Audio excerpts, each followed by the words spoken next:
Hello guys, मेरे YouTube channel में आपका स्वागत है। मेरा नाम मनमोहन मिश्रा। तो आज मैं आपको इस वीडियो में Nippon India small cap fund का डिटेल रिव्यू करके बताने वाला हूं। तो वीडियो पूरा डिटेल में होगा। मैं आपको एक्सेल शीट में फंडामेंटल एनालिसिस करके दिखाऊंगा और लास्ट में आपको कंक्लूजन में ये भी बताऊंगा कि आपको इसमें इन्वेस्टमेंट करना चाहिए नहीं करना चाहिए, और अगर आपको इसमें इन्वेस्टमेंट करना चाहिए तो कितने साल तक करना चाहिए। तो मेरे चैनल को सब्सक्राइब जरूर कर दीजिएगा। मैं शुरू करता हूँ, चलिए शुरू करते हैं।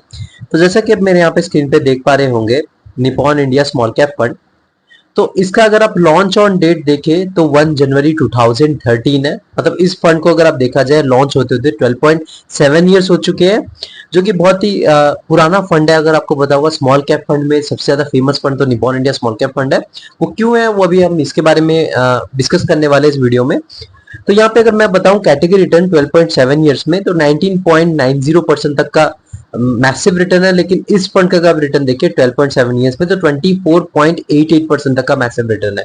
तो अब देख पा रहे कि मतलब इससे अपने कैटेगरी को लगभग 5% से बीट कर रखा है, जो कि बहुत बड़ा मार्जिन है, क्योंकि अब यहाँ पे आप ऑल टाइम रिटर्न को कंपेयर कर रहे हैं। तो ऑल टाइम रिटर्न मतलब 12.7 ईयर्स के हिसाब से 5% मतलब बहुत ही बड़ा डिफरेंस बन जाता है। तो यहाँ पे रिटर्न के मामले में डेफिनेटली एक सुपर पॉजिटिव फीडबैक रहेगा। बहुत ही बड़े मार्जिन से अपने कैटेगरी को बीट कर रखा है इस पर्टिकुलर म्यूचुअल फंड ने। अब मान लीजिए इस पर्टिकुलर म्यूचुअल फंड में आपने 10 साल पहले 1000 रुपए इन्वेस्टमेंट किया होता है, हर महीने कंटिन्यूअसली 10 साल तक हर 1000 रुपए। तो जो आपका अमाउंट डिपॉजिट होता है 10 ईयर्स में, तो 1.2 लाख रुपीज, 1.2 लाख रुपीज आपका कन्वर्ट होकर बन गया होता 4.38 लाख रुपीज में। तो अब देख पा रहे हैं कि यहाँ पे आपका जो पैसा है लगभग 3.5 गुना हो चुका है, मतलब 4 गुना के आसपास हो चुका है, जो कि बहुत बड़ा मार्जिन है। अगर आप देखा जाए रिटर्न के मामले में बहुत ही मैसिव रिटर्न है। अगर आप देखा जाए सिर्फ 10 साल में आपका पैसा यहाँ पे 4 गुना के आसपास, मतलब 3.5 गुना आप मान सकते हैं हो गया है। लेकिन इस फंड में अगर मान लीजिए आपने ना इन्वेस्टमेंट करके आपने गोल्ड में इन्वेस्टमेंट किया होता, तो गोल्ड में जो है आपका अमाउंट डिपॉजिट होता 1.2 लाख रुपीज 10 ईयर्स में, और 1.2 लाख रुपीज आपका कन्वर्ट होकर बन गया होता 2.10 लाख रुपीज में। तो आप देख पा रहे हैं यहाँ पे जो आपका पैसा है डबल भी नहीं हुआ है, वो भी 10 साल में। तो आपको यहाँ पे मतलब जो रिटर्न का है वो डिफरेंस दिख रहा होगा। आपने अगर अभी रिसेंटली सुना होगा गोल्ड बड़ी तेजी से बढ़ रहा है, और उस तेजी के मामले में भी यहाँ पे ये पर्टिकुलर म्यूचुअल फंड बहुत ही बड़े मार्जिन से बीट कर रहा है। तो आप देख पा रहे हैं कि मतलब इस पर्टिकुलर म्यूचुअल फंड का रिटर्न कितना ज्यादा होगा। एफडी की बात करें, मान लीजिए अपने फिक्स डिपॉजिट क्या होता है 1.2 लाख रुपीज आपका डिपॉजिट होता है 10 ईयर्स में, और 1.2 लाख रुपीज कन्वर्ट होकर बन गया होता है 1.74 लाख रुपीज में। आप देख पा रहे हैं कि इस पर्टिकुलर म्यूचुअल फंड के रिटर्न में और एफडी के रिटर्न में कितना बड़ा मेजर डिफरेंस है।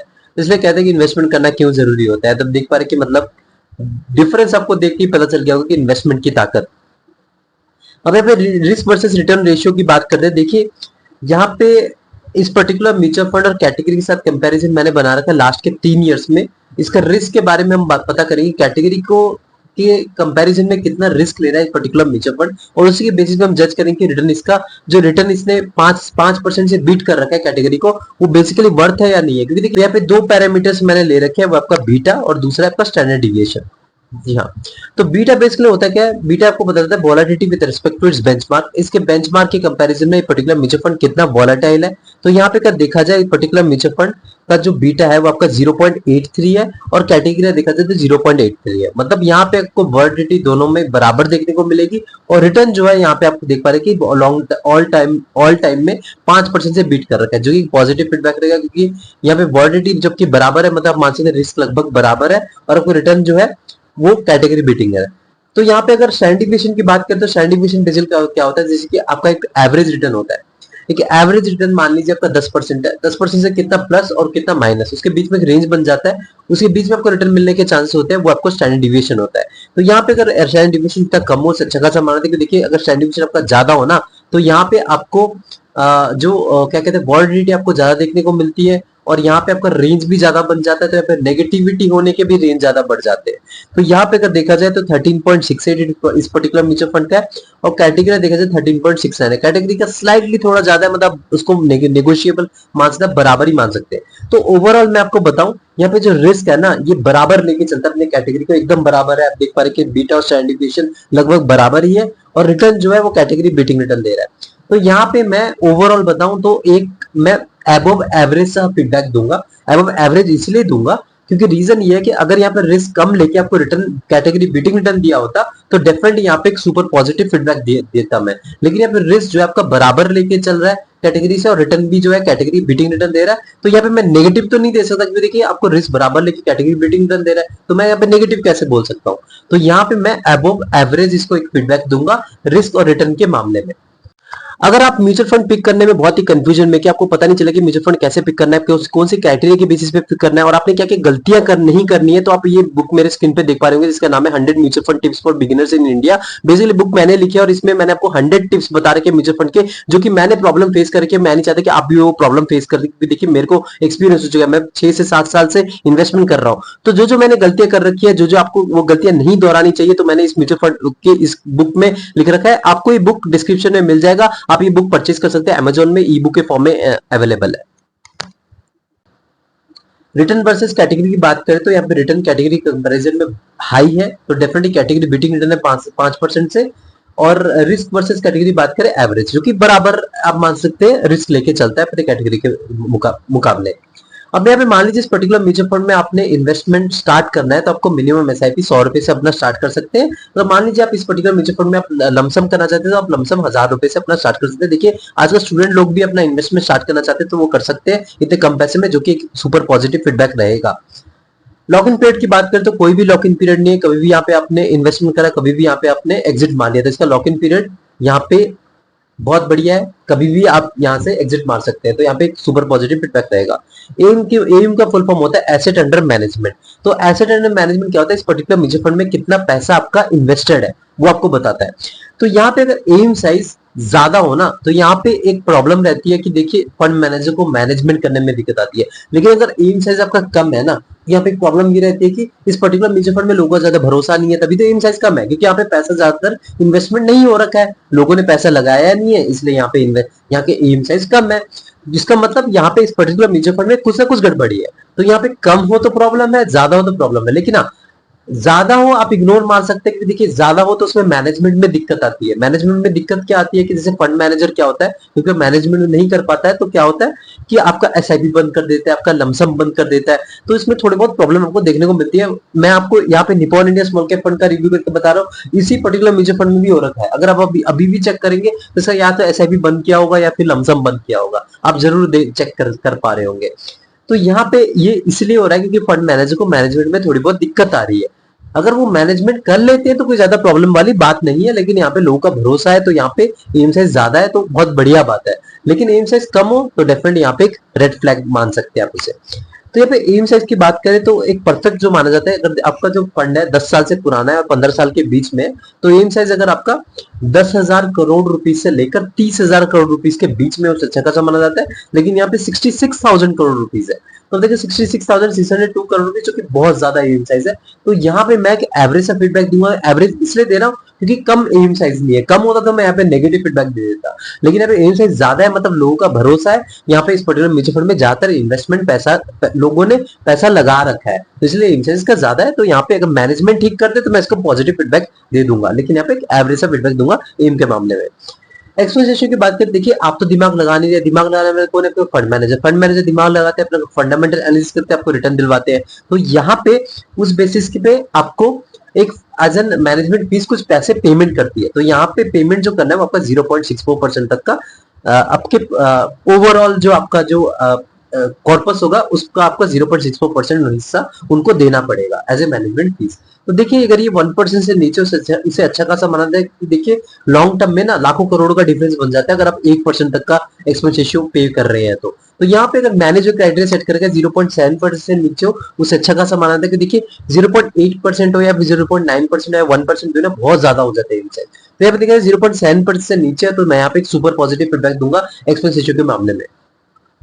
टैक्स इन्फॉर्मेशन की बात करें, मान लीजिए आपने 1 साल से पहले एग्जिट मार दिया तो वो 20% का टैक्स देना पड़ेगा प्रॉफिट पे। अगर मान लीजिए आपने 1 साल के बाद एग्जिट मारा तो आपको 12.5% का टैक्स देना पड़ेगा प्रॉफिट पे। तो ये बेसिकली अगर आप इंडियन इनकम टैक्स लैब में आते हैं तो तभी आपको देना पड़ेगा। अगर मान लीजिए आपने 1 साल से पहले एग्जिट मार दिया तो आपको 1% का एग्जिट नोट देना पड़ेगा। 1 साल के बाद आपने एग्जिट मारा तो एग्जिट नोट देने की कोई जरूरत ही नहीं है।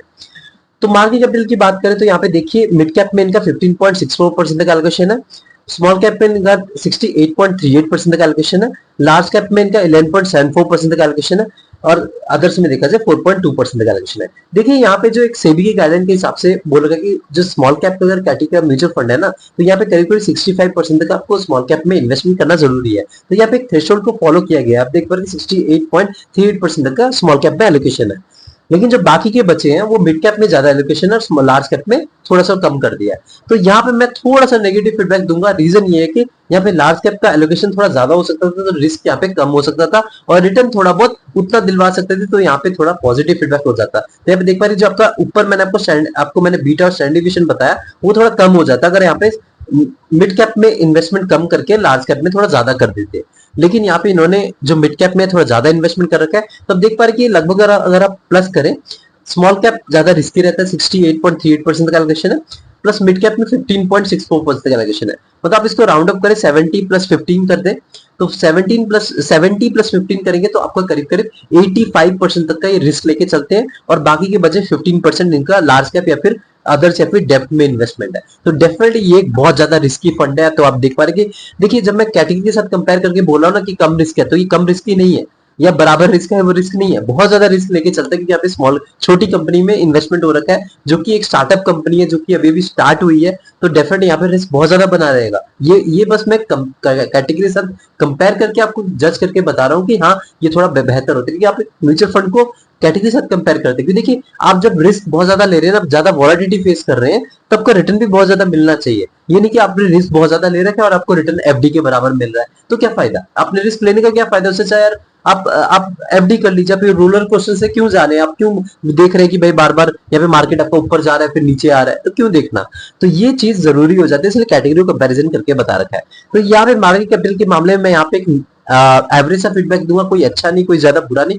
रीजन ये है कि देखिए, स्मॉल कैप का जो मिनिमम थ्रेशोल्ड है उसको फॉलो किया गया है, इसलिए मैं एक अच्छी बात ये बोलूंगा। और बुरी बात ये कि जो मिड कैप है उसमें थोड़ा कम एलोकेशन करके लार्ज कैप में थोड़ा ज्यादा एलोकेशन कर सकते थे, जो कि इन्होंने किया नहीं है। तो इसलिए मैं यहाँ पे एक एवरेज से फीडबैक दूंगा मार्केट कैपिटल के मामले में। यहाँ पे टॉप 5 सेक्टरल एलोकेशन की बात करें, तो यहाँ पे जो सेक्टर के बेसिस पे बात करें, जो 5 सेक्टर इनका सबसे ज्यादा एलोकेशन है वो आपका इंडस्ट्रियल सेक्टर्स, जिनमें 23.62% का एलोकेशन है। सेकंड जो आपका फाइनेंशियल सर्विसेज, इनका उसमें 15.70% तक का एलोकेशन है। उसके बाद थर्ड में आपका कंज्यूमर साइकिल, इनका इनका 15.08% तक का एलोकेशन है। और फोर्थ में आपका बेसिक मटेरियल्स, इनका 13.64% तक का एलोकेशन है। और हेल्थ केयर में देखा जाए तो 9.25% तक का एलोकेशन है। तो ये जो 5 सेक्टर अगर आपका अच्छा खासा परफॉर्मेंस देती है, आपको एक पर्टिकुलर म्यूचुअल फंड अच्छा खासा रिटर्न देगा। तो यहाँ पे देखा जाए सेक्टर के एलोकेशन के मामले पॉजिटिव फीडबैक रहेगा, अच्छा खासा इन्होंने डाइवर्सिफिकेशन कर रखा है सारे सेक्टर्स में। फंड मैनेजर की बात करते हैं, यहाँ पे 2 फंड मैनेजर, आपका किंजल देसाई, इनका एक्सपीरियंस है 21.67 ईयर्स का, और दूसरे जो आपका समीर राज, इनका एक्सपीरियंस है 8.65 ईयर्स का। देखिए, फंड मैनेजर एक्सपीरियंस होना ज्यादा जरूरी होता है, क्योंकि देखिए आप इनके पास्ट रिटर्न ट्रैक कर सकते हैं, आप इनके बारे में रिसर्च कर सकते हैं, पास्ट में इनकी स्ट्रेटेजी क्या रही है। तो ये चीजें आपको थोड़ा बहुत ज्यादा कंफर्टेबल फील करवाते हैं कि हाँ मतलब मैं थोड़ा कॉन्फिडेंट हूँ कि इन्होंने पास्ट में अच्छा खासा रिटर्न दिलवा रखा है, अभी भी एक अच्छा खासा रिटर्न दिलवाएंगे। तो ये थोड़ा जरूरी हो जाता है। तो यहाँ पे जो एक्सपीरियंस के मामले में दोनों फंड मैनेजर को मैं सुपर पॉजिटिव फीडबैक दूंगा। लेकिन यहाँ पे एक नेगेटिव चीज है। नेगेटिव चीज यहाँ पे क्या है, इसका जो एम साइज है ना, मतलब एसेट अंडर मैनेजमेंट, इसका 66,602 करोड़ रुपीज है। मतलब देख पा कि इतना ज्यादा एम साइज है। तो यहाँ पे आपका करीब करीब जो फंड मैनेजर है और 2-3 ज्यादा होते तो फंड मैनेजमेंट में थोड़ी दिक्कत नहीं होती, क्योंकि देखिए तभी तो लमसम या एसआईपी बंद करना पड़ता है इनको। तो यहाँ पे फंड मैनेजर अगर 2-4 और बढ़ा देते तो ज्यादा अच्छा रहता, क्योंकि फंड मैनेजमेंट थोड़ा अच्छा हो सकता था, थोड़ा ये जो बर्डन है, जो प्रेशर है, वो थोड़ा कम हो सकता था, लेकिन इन्होंने वो किया नहीं है। तो यहाँ पे मैं एक एवरेज सा फीडबैक दूंगा। लेकिन एक्सपीरियंस के मामले में डेफिनेटली सुपर पॉजिटिव फीडबैक रहेगा। लेकिन यहाँ पे फंड मैनेजर की क्वांटिटी के मामले में थोड़ा बहुत मैं यहाँ पे नेगेटिव फीडबैक दूंगा। तो यहाँ पे एक एवरेज सा फीडबैक बन जाता है फंड मैनेजर के मामले में। तो यहाँ पे रेटिंग की बात करें तो मेरा पर्सनल रेटिंग इसको 4 आउट ऑफ 5 रहेगा, क्योंकि देखिए फंड मैनेजर का एक एवरेज सा फीडबैक रहेगा ओवरऑल, और मार्केट कैपिटल का एक एवरेज सा फीडबैक रह रहा है। उसके बाद एएम साइज का एवरेज सा फीडबैक रह रहा है। उसके बाद आपका जो बीटा और स्टैंडर्ड डिविएशन एवरेज सा फीडबैक रहेगा। तो इसी के मामले में यहाँ पे जो एक पॉइंट है इसीलिए कट गया है, वरना रिटर्न के मामले में तो डेफिनेटली एक सुपर पॉजिटिव फीडबैक रहेगा। लेकिन यहाँ पे रिस्क थोड़ा कम लेके रिटर्न आपको कैटेगरी रिटर्न देते तो डेफिनेटली यहाँ पे एक सुपर पॉजिटिव फीडबैक बन सकता था, एक 5 आउट ऑफ 5 रेटिंग स्टार वाला म्यूचुअल फंड बन सकता। लेकिन हाँ, मैं आपको एक चीज बता दूं, past return future return depend नहीं रहते। अभी आज इन्होंने यहाँ पे 15% तक एलोकेशन ले रखा है, कल यहाँ पे मिड कैप कम करके लार्ज कैप में इनका एलोकेशन बढ़ सकता है। तो ऐसा कुछ नहीं है, फंड मैनेजर अपना वहां पे चेंजेस करते रहते हैं मार्केट कैप उनके खुद के फंडामेंटल एनालिसिस के बेसिस पे।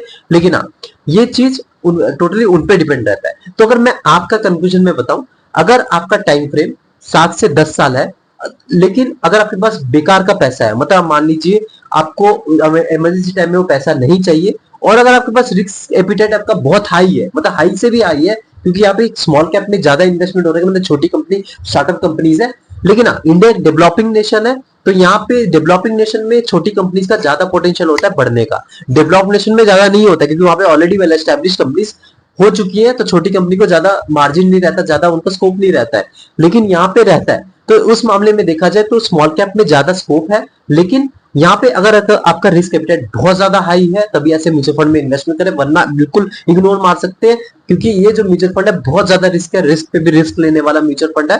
तो आप खुद रिसर्च करके इन्वेस्टमेंट करिए, इनकी मैंने बोल दिया आपने जाके भाग के इन्वेस्टमेंट कर दिया। तो मेरे चैनल को सब्सक्राइब कर दीजिएगा, मैं लाता रहता हूँ। Thank you.